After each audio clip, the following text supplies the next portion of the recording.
You don't frighten easily. I work for Ambassador Malari.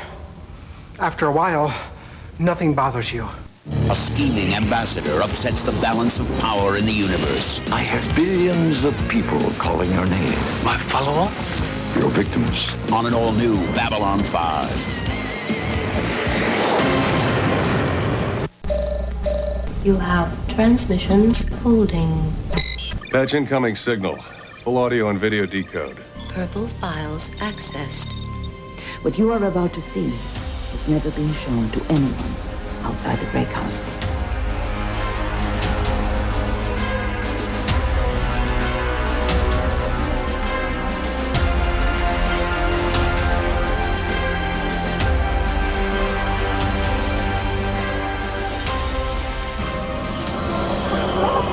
And so it begins. Hello, everyone out there in podcast land. Welcome to Gray 17, a Babylon 5 podcast, a part of the Front Row Network and NPR Illinois Community Voices. We are a group of newbies and first ones who have either watched the series for the whole 5 seasons plus, or are watching for the first time, and we are on episode 3 of season 2, The Geometry of Shadows. I am Scott, and with me is... Emily. Evan. Andrew. Justin. Jessi. Mike. And John. It is, we record these episodes a few weeks in advance, so it's the holiday season, so we have a few folks here wearing Santa hats, and Blake and Nicole are out because of holiday reasons, so they'll join us back up here next week. Before we get started with the talk of the episode, a couple housekeeping notes. Just a reminder, in the show notes down below, you can find a link to our Twitter account, Facebook account, Instagram account, as well as our YouTube account. And then you can also find links to our Redbubble account, which is where you can buy merch, and the Patreon, where you can be a Patreon member of ours and help support the show. The Patreon tiers start at $3 and go all the way up to producer level, which is at $20 a month. And you can see the list of our amazing producers in the show notes as well. We really appreciate everyone helping out with that. And we look forward to continuing to question why, but we appreciate you. We are absolutely worth the $3. Maybe that's a 20. Absolutely the 3. And also, we continue to love it when you like, subscribe, share, and leave a review for us. Thank you, everyone who's doing that. We actually got several more reviews into Apple Podcasts, and if you haven't done that yet, even if you're not listening to us on Apple Podcast tends to be the algorithm of choice. So if you could run over there and plug your nose, use Apple a little bit, and do a review, we would really appreciate it. Our review this week from Tim Wayne, and he says, almost perfect. Almost. I've listened to almost every B5 podcast since the audio guide to Babylon 5 started in 2014 with Chip, Erica, and Shannon. I listened to that too, Tim. Of all of them, I think I might like this one the best. The idea is great. Listen to people who have never seen the show before expound upon the episodes, the acting, the writing, and overall show themes. Hearing their impressions is a treat for someone who, like me, watched them when they came out and has, in the interviewing years, watched them more times than I can count. It's almost like watching the episode for the first time. The show is at its best when the noobs, quotation marks around noobs, are talking without interruption, giving their opinions and observations. I love their predictions. Some of them have an uncanny sense of what's coming. I love when they are right. I love even more when they are very wrong. Even the Chuckle Nugget has very much grown on me, and the hosts get extra credit for recruiting non-sci-fi fans to join the conversation. Good job, Jessi. Shout out. And even more credit to having so many diverse voices. The show is at its worst when the host is laughing at his own jokes. Yay. Here we go. I hate to bring this up because some people laugh when they are nervous or insecure about public speaking. I am very insecure, Tim. Very much so. That said, it is in the show, and this is a review, so it's going in. I will point out Tim did give a 5-star review before he bashed me, so I appreciate it, Tim. His frequent giggling at his own references is often irritating. Please stop. And this is the best part, folks. My sincere apologies if Steve, question mark, has Tourette's, and the laughter is an uncontrollable thing. Tim, I'm sorry to tell you, I'm not Steve, and no, I don't have Tourette's. The other first ones are great. Awkward. The other first ones are great. Cranky, opinionated, just my kind of sci-fi people. Not afraid to call out bad writing or bad acting. which is the show has its spades, unfortunately. We all love this show, but it's often hit or miss, especially during season 1, which is when I'm writing this review. All in all, it's a great show. I love what they're doing. I hope all the noobs stay in through the second season when the show starts picking up speed. Update. I changed my rating to 5 stars. Sure, this podcast isn't perfect, but I look forward to it more and more over the dozen odd podcasts I listen to, some of which are done perfectly. There's no way I can rate this less than a 5, given the happiness it brings me week after week, even with dudes giggling. Fair is fair.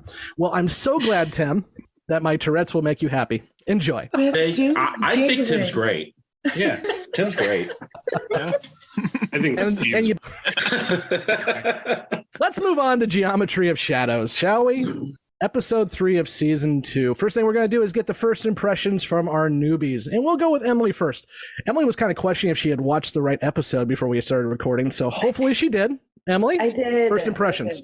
It was actually pretty interesting. I thought the concept of the Techno-Mages was kind of unique because people perceive it as magic, but they know it isn't. They know it's just like basically advanced science and technology. So I thought that aspect was really interesting.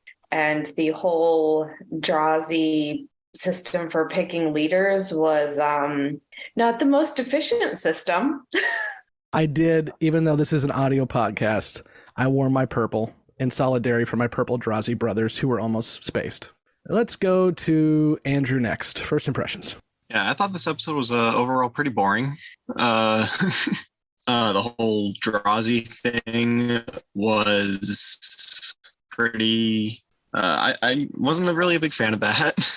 I did like kind of the character implications for Londo, or the future of the show, where his character might be going. Yeah, not my favorite. Justin, first impressions.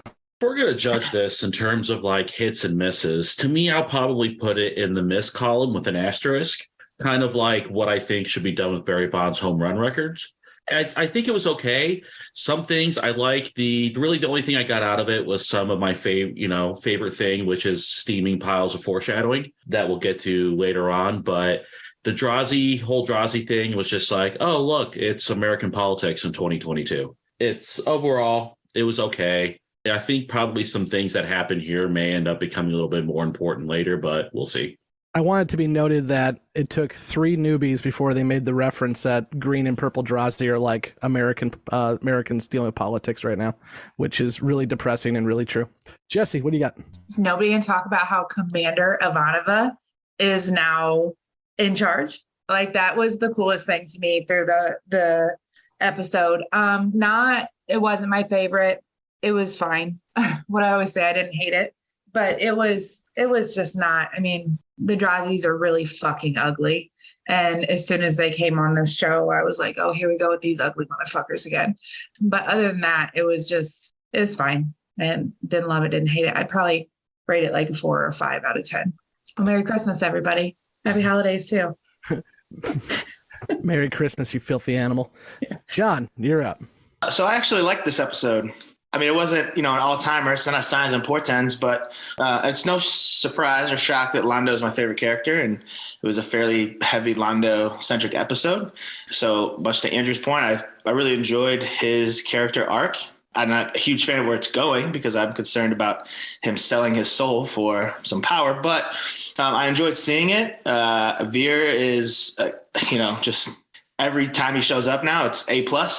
I agree. I think the Drazi subplot was a bit of a heavy-handed metaphor that could have been significantly cut down and just had Ivanova give that little speech that she gives about just it's a piece of cloth.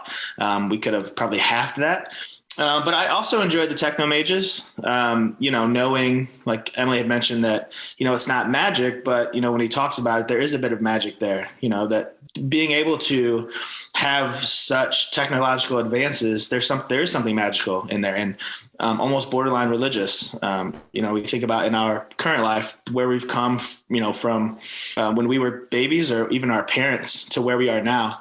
I mean, sitting here recording this podcast and doing this via Zoom, there is something a little magical about that. So I enjoyed that. So overall, I enjoyed the episode. I'd say it's more of a 6 or 7 out of 10 myself. Again, not a Hall of Famer, but not terrible. And to our first ones, Kevin. Well, until John spoke, I was thinking this was going to be a super hot take, but I really enjoy this episode. I think it's a lot of fun. I think some of the Londo stuff in the middle of the episode is really funny. I think the stuff with the Drazi is a good storyline. William Forward does a good job in this episode as Lord Rifa, but I really enjoy seeing Michael and Sarah in this episode. He's one of my favorite guest stars from a couple of different shows. So I really enjoy this episode. I'd say this is, at least a 7 for me. So Mike. Well, I guess my hot take is I actually really don't like this episode. Purple, green, purple. Kind of understand where the whole Techno-Mage thing is meant to be going, but I think it's really goofy and I just can't get past that. And I also thought the Drazi thing was a very heavy-handed metaphor that was almost a comedy relief subplot. And really this episode for me, besides the foreshadowing, the very beginning scene with Lord Rifa in Londo, doesn't really have much value. So not a big winner in my book. I think I'm going to take the other scarf out of the bucket and say that I would have to somewhat agree with Kevin and John that this is not something that knocks it out of the park. It's not an amazing episode you're going to remember forever, but I do like the themes. I like that we have the idea, as John already alluded to, with technology and magic. I always go back to my favorite sci-fi author, and we've discussed him enough, Andrew and Justin both, so I'm just going to throw it out there and we'll move on so Jessi doesn't kill me. But Arthur C. Clarke said any sufficiently advanced technology is indistinguishable from magic. And so I'm sure JMS borrowed that idea from Arthur C. Clarke in terms of making the Techno-Mages. And I like the idea. I like the idea of a little fantasy brought in here, even though we're in sci-fi. And also, I like that we get to see both of our quote-unquote attachés doing the same thing in terms of having to get out there and learn more about diplomacy with both Veer and now Commander Ivanova. So I enjoyed the episode. Let's talk about the Techno-Mages first. Besides the fact that Michael and Sarah does a great job whenever he's on screen and does a good job in this episode, I think the whole idea is really fun. And he gets the better of Londo and really knocks him down a couple of pegs.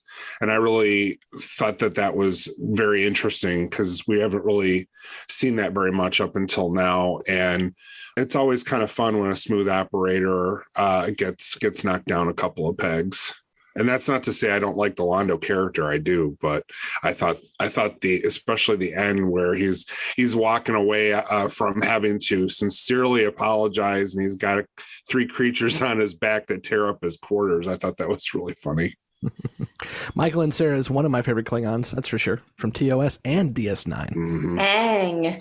Yeah, Kang. Although he passed away before we could do the multi-Klingon episodes, but yeah, I didn't know he was Kang. Voice. Okay. Yep. You can tell by the voice. If you listen to the voice and listen to Kang either in TOS or in DS9, it catches on. John, what do you got? I'll piggyback on the acting. I thought the character, in the wrong hands, that very easily could have been some cheesy role, but I thought the way it was portrayed gave it a sense of gravitas it probably didn't deserve, to be honest. And as much as I agree and enjoy and actually kind of believe the same thing with technology being, magical, for lack of a better word. So that really interested me. However, the problem I had was, when he was talking to Sheridan and he was talking about basically, he made mention of two reasons why they were leaving or what they were going, is that they didn't want their own secrets, right, or knowledge and understanding to be lost. And then the second part was, or to have it taken and misused. So the second one I can get down with, right? You don't want this to fall into the wrong hands. Cool. But the first one, I don't want it to get lost. I thought then their mission kind of defeats the purpose, unless I missed something, in which case it's not really a suicide mission, but they do plan on coming back, but they somehow think maybe their tech will allow them to live longer. So he said, hopefully you won't see us in your lifetime, which means that at least a few decades they'll be gone. And they're just going out beyond the rim and, I don't know, living it up. And then I guess maybe they're planning to come back. I thought it was more like, we're going to go out amongst the stars and you'll never see us again. And in which case I thought, well, then your first point is kind of moot, because then no one's your secrets are going to die with you anyways. Otherwise, again, I thoroughly enjoyed it. And, it was another instance where the budget for season 2 made it possible. I don't think we would have been able to get that in season 1 with the, projections and everything that came with it. So I thought it was pretty dope. We even got the additional budget of being able to see inside Sheridan's office. So, just little stuff like that where they're starting to spend some money. Even though it does look like 90s money, they're still spending some money. Justin.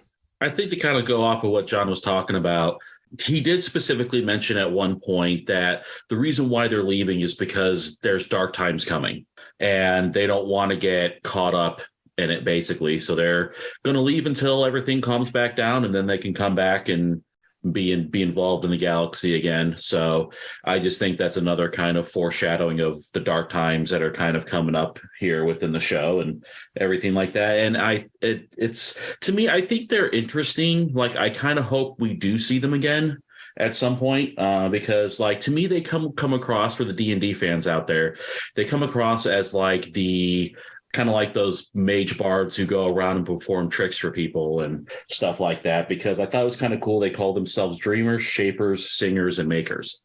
So I thought that it's kind of a very interesting thing to exist in the future. I hope they do come back and, during the dark times to kind of help things out. So we'll see. Kevin.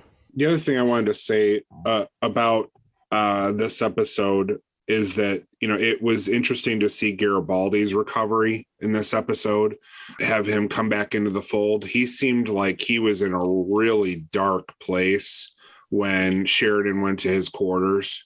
You loading and unloading your pistol doesn't seem like he was in a very good place. So it's nice by the end of the episode that you can tell he's going to be back in the fold. And it was interesting to me where they portrayed the wound on his back, that he got shot in the lower part, on one side. He didn't even get shot center mass. It just doesn't make sense that he would get Jack would have missed that poorly, but I guess maybe you don't have to with the magical PPGs. But I like that they found a way to show that Garibaldi is good at his job and able to still be a contributor to the station. Are you shaming, sir? Yes, I am. You're doing? You're okay. Just checking. John, what do you got?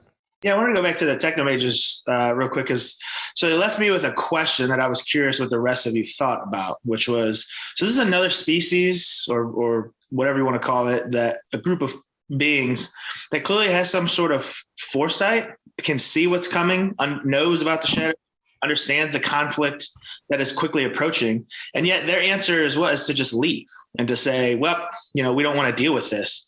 And so I wonder what, others are thoughts about the responsibility of that, right? If you know what's coming, and especially the very ominous billions of victims that he tells Londo about, to then not do anything and absolve yourself of any sort of involvement or help seems, to be blunt, kind of shitty. Before anyone answers that, I think it's a good question, but to answer your first question, they're not a species. And JMS answered this on the Usenets back in the day.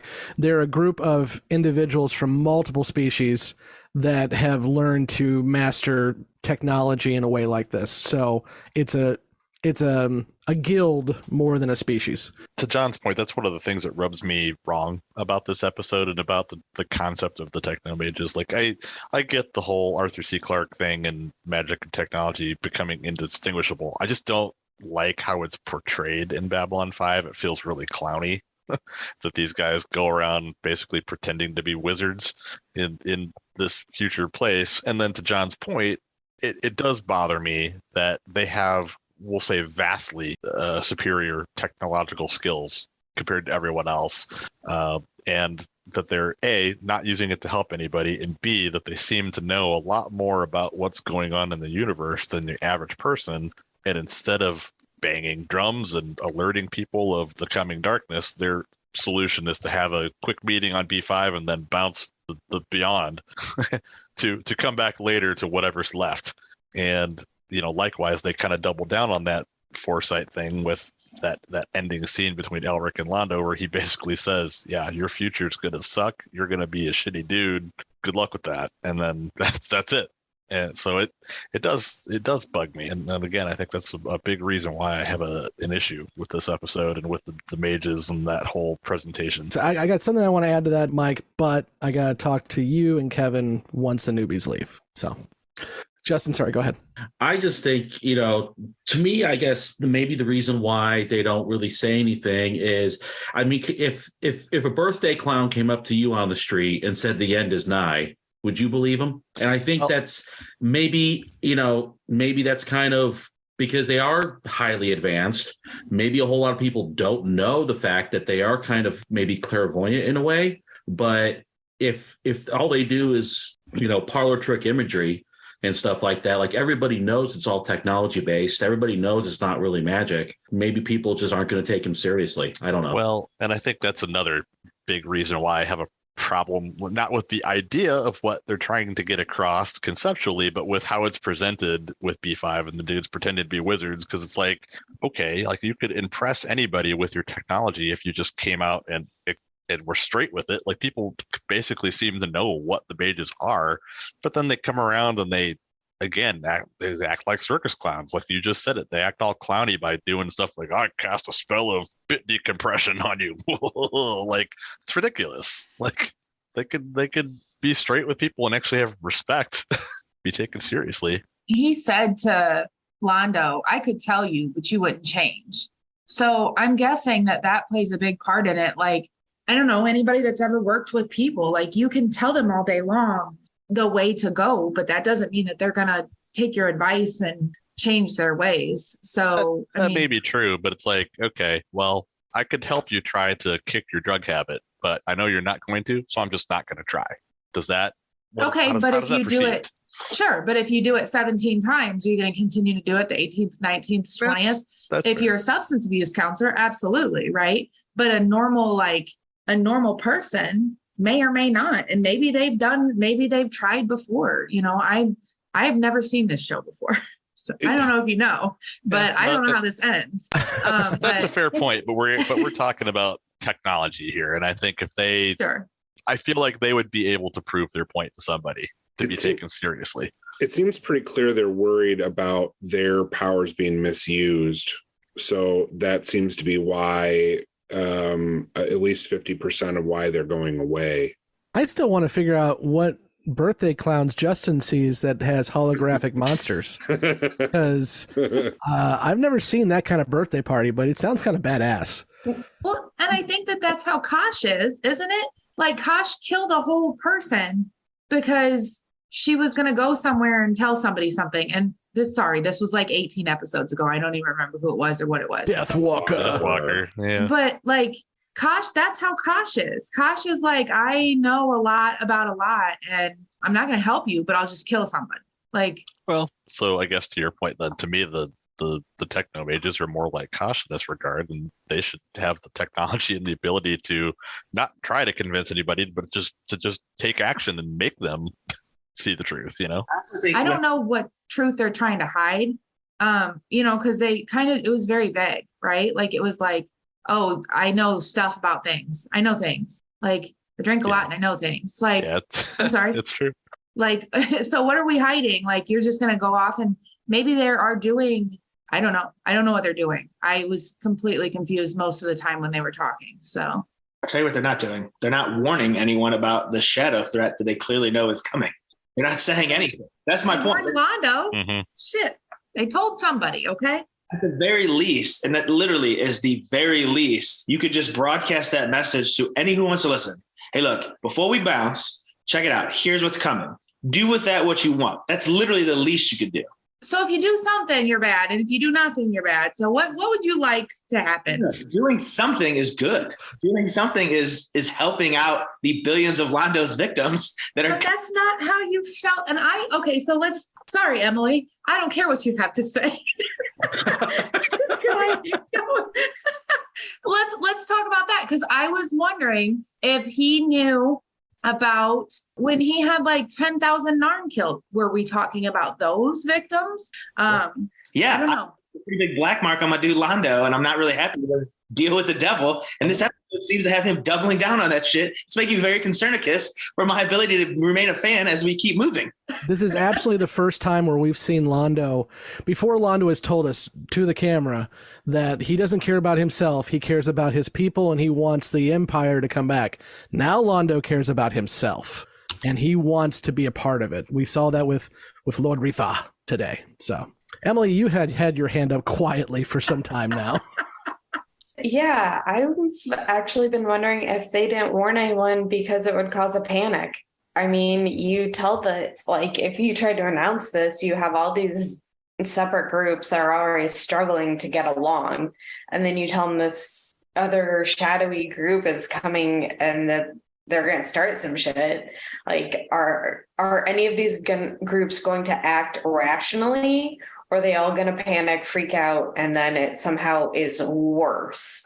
Wow. So is there like a surprise aspect to it? What maybe encourages the groups to work together against the shadow group instead of like, who knows what they might do otherwise?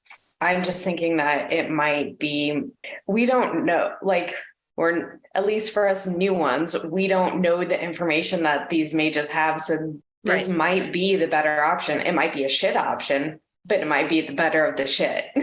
Well, and I guess probably one thing I forgot about was, didn't the Earth government like order Sheridan to kind of like find out why they're leaving and where they're going, and want that all that information? So then, you know what? Maybe they, maybe their reasons for leaving are legit. By saying, you know what, we don't know what they don't trust anybody. They don't trust anybody with their knowledge or their technology. So they're just going to remove it from the playing field. I'm going to take my ball and go home.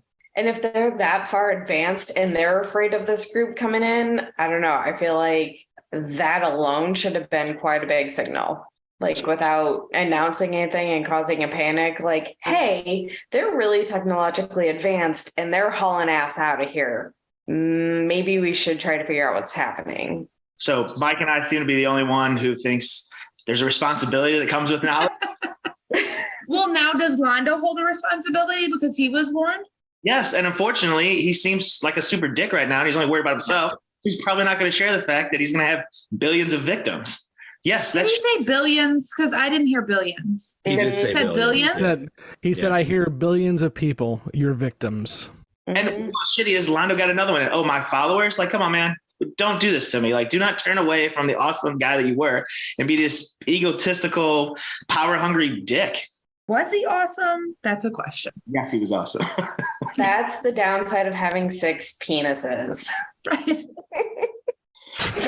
It's, to me, it just always makes you think, what's your responsibility with, like, I mean, come on, it's Spider-Man, right? With great power comes great responsibility. And so at the very least, you have this now, and they're not the only one, by the way. They're not the only one. Anyone who has the ability and the knowledge of what's to come has a responsibility to help those out. Otherwise, you're just a selfish asshole. And I hope bad things happen to you and all your peoples. Yeah, I mean, I think Kosh playing judge, jury, and executioner is definitely over the line. But I think, these guys with their technology and their information could go out and be activists. I think that's a really big difference between those two things. Who was talking about time travel, Jonathan? What? And the butterfly effect and all of that stuff. Like, what if telling them throws some in alternate universe into whatever words, Jonathan? What if it messes with the timeline? I will play your game, but understand then that means it could be for every, oh no, now it'll be worse perhaps. There's also a, oh no, it could be much better. And everyone could be saved.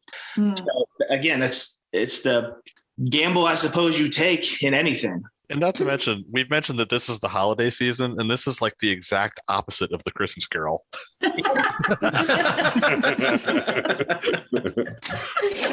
could have given Sheridan Holmes half a clue, because apparently he figures out everything, which we could talk about like later, which we mentioned previously in an episode. But God, I hope they change that note, because they are hitting it the same way every episode.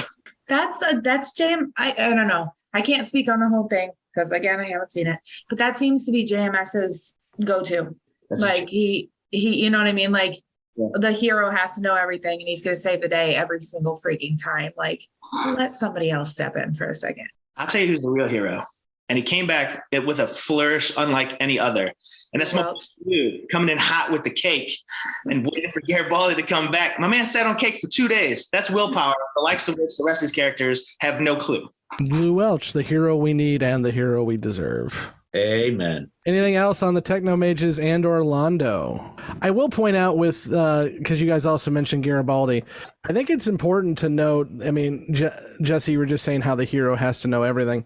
But I think Sheridan handled walking in on what looked to be Garibaldi contemplating suicide pretty damn well. Didn't really bring it up, put the gun in the holster, but just talked about how, hey, there's something for you to do here. We'll wait for you. Take your time. Didn't really talk about it all, but Garibaldi was definitely playing with that gun very ominously. But it was, I wrote down, it was interesting. He's finally asking himself the same question. Yes. For 23 episodes. Are you even good at your fucking job? What are you doing? But he is good at his job. And that's exactly like he saved the day today. Well, he saved Ivanova's day today. So speaking of Ivanova, let's talk about that plot. The Ivanova Drazi plot. There we go. Emily, you go first. It was frustrating because I felt like she's more competent than that and more aware than that. And it felt like it made her just seem not that smart. Like they were absolutely explaining that they have this ludicrous system of like picking whatever. And I felt like they made her character take too long to get it. And I don't know if that's just because it's an absolutely ludicrous system that makes no sense. So it like doesn't register that that's actually what they're saying. I don't know. I was kind of frustrated by that part, but I'm glad she got a promotion. That was cool. I feel like that's what they were going for. I think it was meant to be clever and it came off to me as just stupid. It's stupid, but God, isn't it really what we're seeing today with the tribalism? Honest to God. Put an R next to somebody's name, put a D next to somebody's name. He's purple, he's green. The end. I'm sorry. That's oversimplification. But in a lot of cases, there's not really, again, a whole lot of difference between the two sometimes. So. I'll disagree 100% with that, but that's for another day. Oh, I've got something to say about this. Go ahead, Jonathan. At the beginning, it was a pretty heavy-handed metaphor. I mean, Ivanova's speech there about just the cloth, I mean, they could have said that way earlier and wrapped that up, except for the fact that we'll point out, to Emily's point about, Ivanova kind of seeming, I guess, dumber in that instance, right? So we have this, here's another race of beings that have a culture or a set of customs or whatever that's to them, whether you agree with it or disagree with it or understand it or care about it or think it's important or ludicrous or whatever, it's theirs. And it's just another instance where it's just immediately dismissed. Like, oh, this is stupid. I cast judgment on you. We're humans. We're awesome. And we know what's right. And you're being dumb. So you need to change. And you need to just eliminate what you're doing. Having said that, I thought the easy solution was we just watched Jessi's favorite episode, TKO, not that long ago. There is a built-in arena. They could just do battle all they want. And it would be out of the they just go to the Kumite spot, get your freak on, figure out whose smaller wins, move on. Everybody wins. I don't understand why that was a problem. They could earn some money paying this, people pay to watch that. There's something beautiful about taking underlying moral and religious beliefs out of the equation and just drawing a color and beating the shit out of one another until only one person stands up. Yes. Let's do it. Yeah, I'm in. I'll put on the green right now. Let's see which one of you got the balls to put on the purple. Purple. Jessi, are you putting on the purple? I'll put the purple on. So you guys compared it to American politics. I saw it in a different light as growing up in the 90s, the gang issues that we had then and still have today in some areas, but the red versus blue. Crips versus blood, you know what I mean? It's exactly the same thing to me, where you just pick a handkerchief and all of a sudden you hate each other. And I thought there was a really interesting comparison that he made or they made to the American flag and to the flags in general. Like, it's a piece of cloth, and because you pledge allegiance to this piece of cloth, all of a sudden you allegedly hate others with other different pieces of cloth. So I saw it in the light of more gang issues, because literally there is no difference from one block to another, except for what color you chose. Yeah, and they wrapped it up kind of sloppily, if you will. Right. So if everyone follows whoever's got the commander scarf, don't you think the commander wants to hold on to that scarf? Like she just walked up to multiple like Drazi, like, oh, I took it. And that guy was just like, oh man, now we have to follow you. And it was like, oh, what a way to really wrap that up. Yeah. Right? That was weird. Yeah. Again, Very I just have a problem with anticlimactic. it like being comedic because it's such an oversimplification of all of it. I mean, we all like from a perspective, yeah, gang stuff is just, you know, one club versus another club, but there's more to it. I mean, socially, it's about protection. It's about, I don't know, turf. Sure. And that you're 100% It's right. not arbitrary, I guess is my point. It's about There's who a you lot- align with. It's diplomacy on the street level. Right. But one kid comes from 101 Maine and another kid comes from 103 Maine. Like they're 100% agree that it is about family. You know, there's lots of layers to that, but these kids are growing up right next to each other. Oh, I get it. You know what I mean? Like that, it just, you know, with the difference in politics and I won't even get into that because one, I can't, and two, I don't want to, but, you know, the gangs are just a more, you know, boiled down to the more simplified where you chose what gang, what, you know, and it is what turf, but some of those turfs draw lines literally right next to each other. They're, you know, one block here, you know, 3 blocks down, it's a completely different gang. So it was, to me, it was more telling. Like I didn't even draw the politics tie-in there. Like I didn't even think about American politics when they were doing that. You could say the same thing about borders, right? So what does it mean to be so within 20 feet, if I'm born on one side, I'd sign a persona one way and right. It's given to me, and then literally right across what I can see, it's entirely different. And to their point about the flags, now you could potentially be my enemy simply because, you know, I don't know, your mom moved over to get in the shade to have you, and now we're enemies. I mean, none of it makes sense. It's not that I didn't or couldn't appreciate JMS, what he was trying to say. It's just, you know, I think Mike's alluded to, very heavy-handed. It was just very overly simplified. It was over the top. It was great. Yeah. Even liking the episode, I really can't disagree with that view. It is pretty heavy-handed. It is oversimplified, but I don't think that takes away from the message that he's putting out there in this episode, trying to show it as ridiculous and that, you know, humanity should try to aspire to something better. But I don't see that getting better anytime soon, unfortunately. Nothing makes sense, and no one knows what they're doing. So can we go back to Londo just real quick? No, we may not. Yes, go for it. So first of all, well, I just wanted to, because there were a couple of things with that we didn't go over. The first of which was, of course, he has a giant oil painting of himself hanging up in his room, which I both then hated that I don't have my own in my own home. I'll remedy that. But also in that storyline, I mean, again, I said it in my first take, but I mean, big ups to Veer in general. That character is hilarious and a nice, hopefully, as we keep going, more important little birdie on Londo's shoulder to try to tell him, hey man, you're fucking this up. I need you to come back and be normal and stop making the easy decisions or stop making the selfish decisions and figure your shit out. So I enjoyed his comedic timing, and I enjoyed what I hope is the beginning of a mirror to Londo's future actions that, again, are really turning me off. It's getting hard to defend him. Did anyone notice the good acting by Stephen First in the scene with Lord Rifa, where they're talking about the possibility of treason, and he's in the middle of the shot and kind of in the background with a horrified look on his face. And I continue to agree with Scott about Stephen First. I think that his acting is profoundly good, and I really like the Veer character quite a bit. Emily? I also thought this was a good episode for Veer. When we first met him, I wasn't sure about his comedic effect, but I really appreciated that when he was trying to contact one of the Techno-Mages, And he looked scared, but he was still standing there like, well, shit, this is my job. Gotta do it. And the mage was like, you don't scare easy. And he's like, I work for the ambassador. I'm not afraid of anything anymore. And I was just like, what has this man seen? Like, what else has he seen that we haven't seen where this isn't scaring him away yet?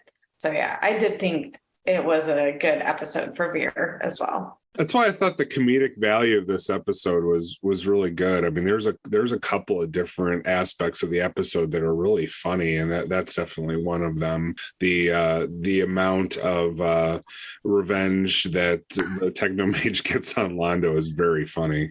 You now own 551 shares of Butterflies Incorporated.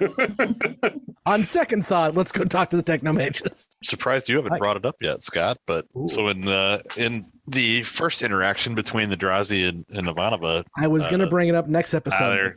Feel free. Okay. Yeah, I just read this recently, so I'm happy to chip in with a fun fact. Yes. The fact that Ivanova walks around in the rest of the episode with a cast on her leg is because she actually injured her foot in an offset accident, and they had to write around it. They actually changed a couple things. So we will see Ivanova in a cast because Claudia is in a cast, but also in the original script, Garibaldi did not come to save the day. Ivanova got herself out, going back to agency of Ivanova, but because Claudia couldn't do any stunts, they had to write Garibaldi into saving the day on that part of the episode as well, too. I actually liked that because I felt like it helped him feel more confident in his job. Yeah. Like it would have been nice to see her have the independence, but I think for where his character was, and after having, his second in command shoot him in the back, I think for him to be able to demonstrate that he is competent was good for his character. Not like anyone is going to question her competence anyhow. I mean, she's clearly, a fantastic officer. So, in this context, I think it ended up in a really good place. It exercised his demons. As somebody on this podcast, and not the only one, who has sold vacuum cleaners door to door, I had flashbacks when Garibaldi was doing his door to door sale. It's hilarious that he's basically doing a Looney Tunes bit with it. Well, it's his second favorite thing in the universe. Right, exactly. So it makes sense. Did anyone get a serious smarmy asshole vibe from the green Drazi leader? Yes. Oh my god. He will come back. He's one of the main alien actors. And which, by the way, we didn't mention this either. Again, going back to budgets, every one of those Drazis, if you look at them, had a different head sculpt. They didn't do that in season 1. They actually had about 12 different actors that they did sculpts of, and they will use those actors as different aliens throughout the show in order to make sure that each one of them looks a little different. So they put some time and effort into just having a whole bunch of Drazi. Last thing I'll say that, so I wasn't a fan of it. It was odd and I thought misplaced, but Sheridan's little monologue to nobody at the very end that closed the episode, I was like, what the hell was that? I did think that was very contrived. That was actually brought up on the Usenets because JMS had to defend himself. He was not doing a monologue to himself. He was doing a monologue to the tech who just walked off screen, but because of editing and bad editing, they didn't show you he was still talking to that guy. So it made it even more weird. May have still been contrived, but it was bad editing. I love the fact that, JMS defends himself 30 years ago and we bring it up now. It's good stuff. Okay, let's go to questions and predictions. And for those who are new to us, our newbies have not watched anything past Geometry of Shadows, so they're going to give their questions that are lingering after this episode, and then any predictions they may have of what's to come. So we'll go to John first. Question predictions. Was Garibaldi just joking about when he made the intimacy joke with Ivanova? It seemed like a joke, but it would be cool or potentially interesting if maybe they smashed in the past. Other question. So would the Techno-Mages really, or anyone, I guess you should say, really have to tell anyone, whether it's the crew of Babylon 5 or anyone where they're going? Right. So if I'm like when I stop in at the gas station, I don't have to tell the clerk where I'm going. I just get to go, all right, see ya. Thank you for the biz, and I'm out. Especially when they talk about Earth specifically, yet again, showing how awesome the humans are. Like, why do they have to, who, like, not for nothing, who the fuck are they? These people can go wherever they want. I don't answer to you. I don't know if that's a question or a comment, but I will answer it, I think. And this is, I don't have anything in writing, but unlike some of the other races, the Techno-Mages didn't use their own gate technology, so they had to use the jump gate. I'm thinking that was why they had to do it, because they had to have clearance to use the jump gate. And there you go. Pretty common for them to have to file some sort of flight plan, I would imagine. Yeah. I just say I'm going to the rim. That's where the end of our conversation should be. Where are you going? Beyond the rim. All right. Good luck. Yeah, I mean, I don't know. I kind of took it like you're right. They probably have the right to go wherever they want without telling anybody where they're going, as long as they have their own ship and their own crew and their own supplies. But doesn't stop, the Earth people from like wanting to know. Oh yeah, they want all the tea always. I get that. Okay, last question I've got. So again, congrats, big ups, Ivanova. She's made commander, which is what Sinclair was. Sheridan's a captain. So I guess my question is anyone going to fill in as the new lieutenant commander? We'll see people bump up in the hierarchy. We're going to get a new character. I'm sure it's something you're going to go, yeah, we might talk about it beyond the rim, but we might. Yeah, awesome. Those are the lovely questions I have. Predictions. So I think, I think Londo's arc is going to get darker before it gets brighter. I've said it a couple times now. I think in the end, he'll be a hero, maybe not the hero, and he'll go back on his pledge to Morden. And I think he'll do the right thing, but I think it's going to get real dark. And I think he's going to go in some real bad places with some real bad choices, to prop up his own ego and sense of self and ambition, which is both a bummer, but also awesome because it's a good character arc and it will leave me interested. My other prediction is basically just the same stuff from before about where this is going. I mean, when they talked about the shadow and it's coming, I mean, I think again, that's going to be the big bad for this season. I love how you keep saying how it's going to get brighter for Londo, and every episode it gets just a little bit darker. Well, listen, here's what I'm basing this on, right? So one, he seems to be in the B5 community. I'm not the only one who likes Londo. He seems to be a beloved character. You generally, and not always, but you generally don't become a beloved character if you're Hitler. So I assume he will have a redemptive arc somewhere in here. Again, I think it will get bad, but I think it'll get good. It could not. It could be Heisenberg from in the 90s. You know what I mean? Like, who knows? In which case, I'm also interested to see that. Oh man, a lot of people like Daenerys in Game of Thrones, and look how that turned out. So. I was told not to talk about Game of Thrones anymore. Jessi yelled at me last week. No, it's, you know what? Fuck off, everybody. Every last one of you guys. You guys go into fucking 20-minute tangents and then yell at me about like, oh, don't get too long in your responses. No, everybody can kiss my ass right now. Go ahead. Since everyone needs to kiss your ass now, let's talk about your questions and predictions. I don't have any. I don't have any. And my only prediction is I don't agree with John about Londo. I don't think that he's going to do the right thing. I think he's going to just keep covering his ass until he doesn't have a choice to do the right thing. And then it just jumps up and fucks him up. And then I'm sure he continues on in the show like everything's sunshine and rainbows. That's my prediction. Justin.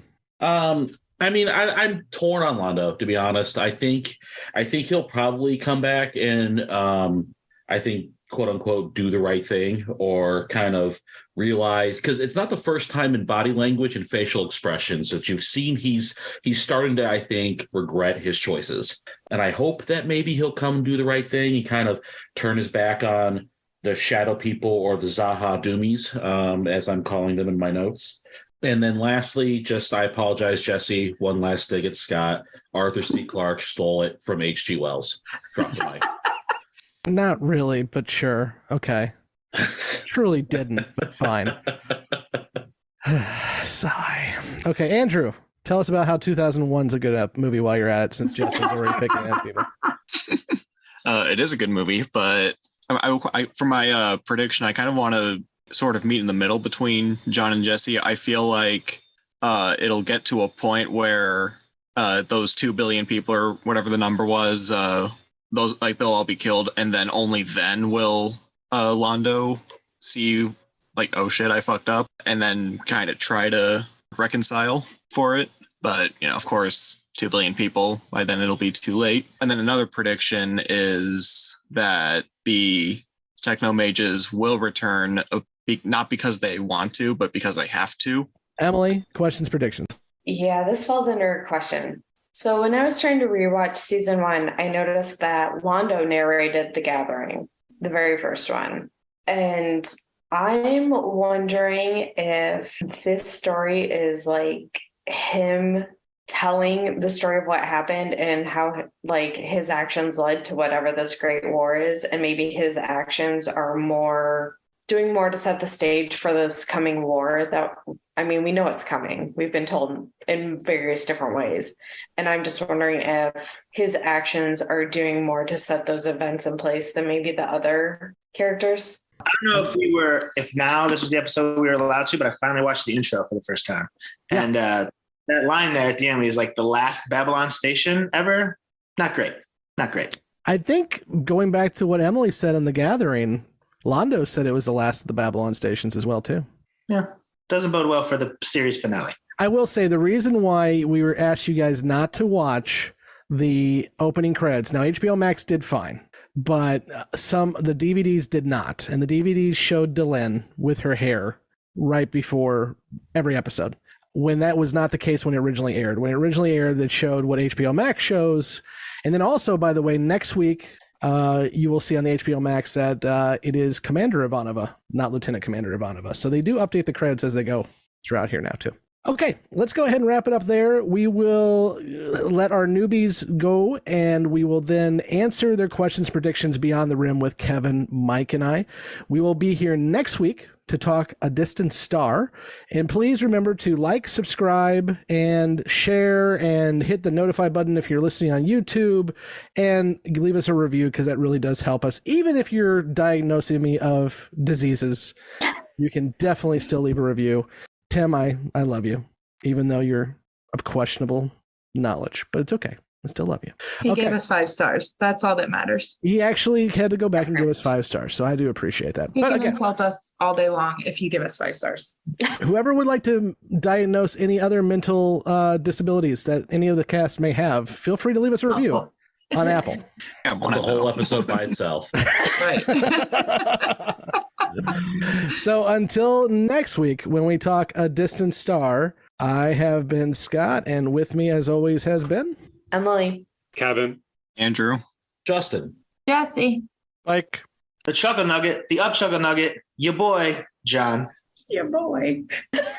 If anyone would like to diagnose John, you can do so at Apple Reviews. Anti-personality disorder. Let's start there. There you Justin. Again, just feel free to use an Apple review to diagnose John. Enjoy. Okay. Oh, look, I laughed at my joke again. Shit, sorry. Shit, it's just because you're so funny. Thank you for listening to Gray 17, a Babylon 5 podcast. You can find all the places to listen to this podcast and links to our social media accounts at anchor.fm/Gray17podcast. We want to hear from you, so please join the discussion on Facebook and Twitter. Be sure to subscribe and leave a review. Gray 17 is a part of the Front Row Network and NPR Illinois Community Voices. You can find all the Front Row shows at thefrontrownetwork.com. Gray 17 is not affiliated with, and this podcast has not been prepared, approved, or licensed by Warner Brothers or any other owners of the Babylon 5 copyright. All audio clips included in this podcast are the intellectual property of their respective copyright holders. They are included here for the purpose of review, and no infringement is intended. The opening and closing Babylon 5 themes are available from Falling Matter on YouTube. And what's out there? The rim. And beyond that? The truth.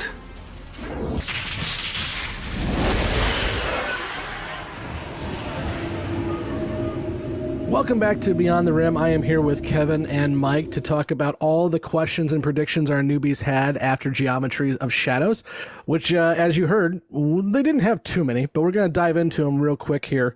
So first off was John, and do the Techno-Mages have foresight? And Mike, you and I were just discussing this. Tell me what you know.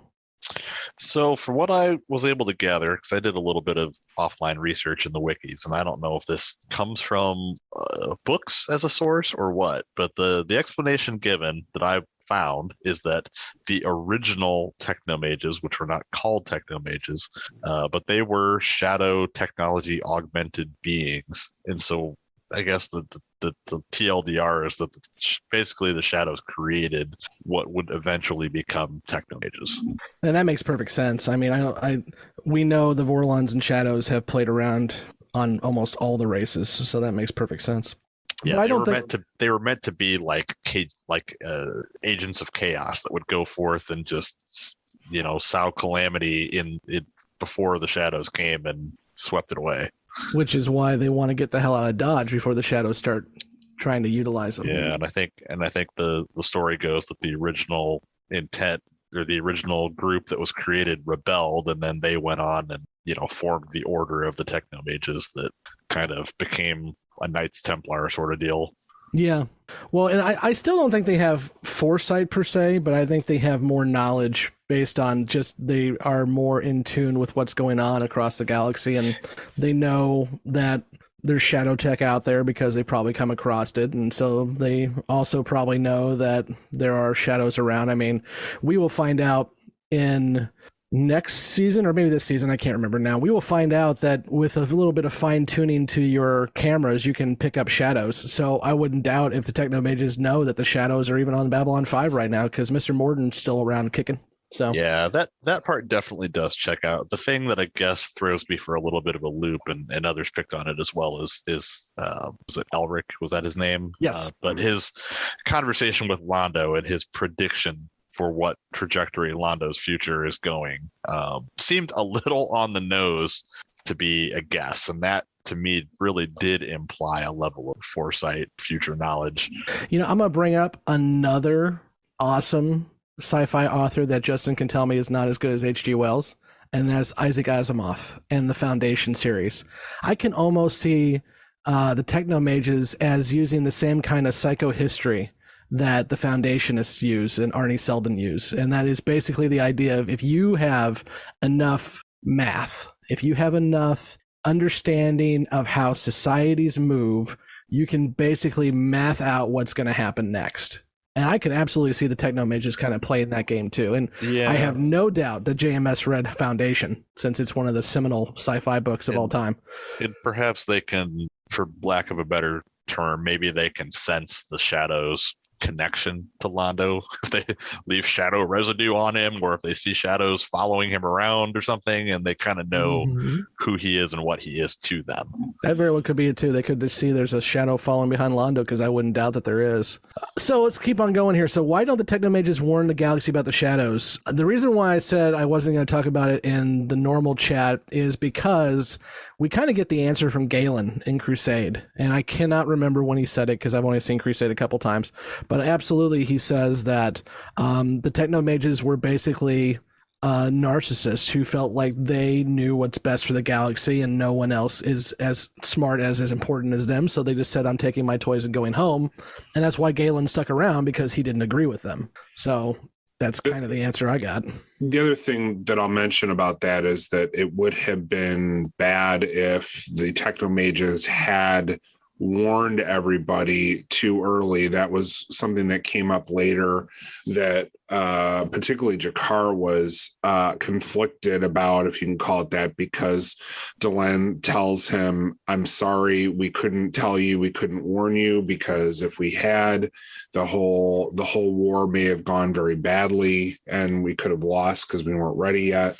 And so, no, the Techno-Mages don't have to leave and don't have to not help with the coming war, but it would have been bad if they had warned everybody first. Is Garibaldi just joking about his suggestive intimacy with Ivanova? I think Garibaldi just is a walking HR nightmare, so I think it was just a joke. Yeah, I mean, there's no evidence that they've had an intimate relationship. Is anyone going to get promoted to lieutenant commander? We're not going to see anyone promoted to lieutenant commander, but we are going to see a character that we've already seen in the background take more of a role, not like a leading role, but a decent role, and that is Corwin, who's played by Josh Cox, who we've seen in CNC. He'll always just be a Lieutenant Corwin, but we're going to see him more interacting with Ivanova, and mainly Ivanova and CNC. So I think he's going to be our number 3 guy moving forward. Yeah, I mean, there's been other times when they've alluded to off-screen characters, a major here or there. I mean, you can figure that there's other other officers that are going to be taking on other roles, but there's really no other new character that comes up other than the one that they've already debuted at the beginning of the episode, not done much with up until now, and that's the Kefir character. Mm-hmm. I really like Corwin too. Corwin's always that naive guy who doesn't get sarcasm. When he starts popping up more, I enjoy him. Yeah, he has a good arc. You know, they're not sure if he's going to play ball, and then he finally does. And he's a good character. I like where he goes. Predictions: Londo's arc will get darker and very dark before it gets brighter. The Shadow is a big bad. Yeah, I mean, he's not wrong. We've talked about this before. Londo will have a redemption, but it's going to come at his sacrifice of his life. So it is what it is. We will see an ebb and flow. I mean, Londo will have good days and bad days, but unfortunately for Londo, there'll be more bad days and good days from here on out. Yeah, it'll be interesting to see how John feels about his arc in it and after he gets through it, because I think he'll enjoy it in the end, but he's going to have some dark days for himself too going forward. Okay, so now we have Justin, who had a prediction Londo will come back and do the right thing. He is starting to regret his choices. He will turn his back on the shadows. Again, he will, but nowhere near yet, guys. There's so much. I think he initially regretted his choice when, he found out what the initial attack on the colony meant, but not. And he will get his one-uppance, especially with Morden, because he will have the shadow base bombed on Centauri Prime, and Morden will have his head on a pike. But even then, Londo then gets a keeper and still has to do the bidding of the shadows and the shadows agents. So he's got a long road ahead of him before it's all said and done, unfortunately for Londo. Let's see, Jessi. Jessi doesn't agree with John about Londo. Londo won't be do the right thing unless he has to. And she's not wrong. Takes him a long time to do the right thing, and he wants the power, even though he doesn't admit to that. And he also wants his people to go back to the stars, and so he's going to do anything that will further that goal for quite a while in the series before he starts to realize that he's just a bad dude. I mean, he absolutely has a turning point after Narn gets pummeled and he starts helping Jakar during that whole escapade. But the big turning point is when he turns his back on the shadows and again bombs their base. But he does that not because he's seen the right of his ways. He just knows that Centauri Prime is going to be the first one bombed to smithereens because they have shadow tech. So he's still doing it for what's best for him and what's best for Centauri, not what's right. Question. I continue to be amazed at how prophetic Emily is. She almost always is just spot on with her predictions, which is, I think, why she won the poll. She says, are the Techno-Mages not warning everyone because it would cause a panic? Well, partially that's correct, but amazing that she would come up with that. Would they panic and make things worse? Yes, and a little no, but mostly yes. Is the story about Londo telling is the fact that he narrates, is Londo telling the story about what happened and his part in the coming war?